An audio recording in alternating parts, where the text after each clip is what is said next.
If I have a machine that I'm expected to be running all day, every day, and it's not running, that's way too much money that we're losing out on. And with XYLEM specifically, we have an issue, they're on the phone immediately, getting it taken care of that day. Yeah. So XYLEM keeps the bread on the table, so you guys can put the cherry on top later. That's it. They keep the bread on the table, but it's also, there's a reason we went there as well. It's not just consistency, it's not just automation.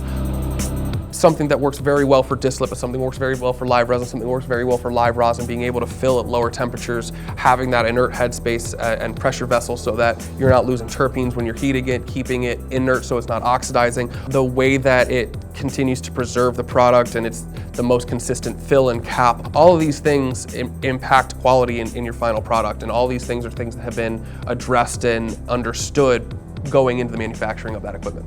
It really helps to maintain the best quality possible from cart to cart. Yeah, and that's where XYLEM sets itself apart, I feel like, because the people that they have with them have operated in and are currently still operating in the market, so they understand what's needed from your standpoint. Absolutely.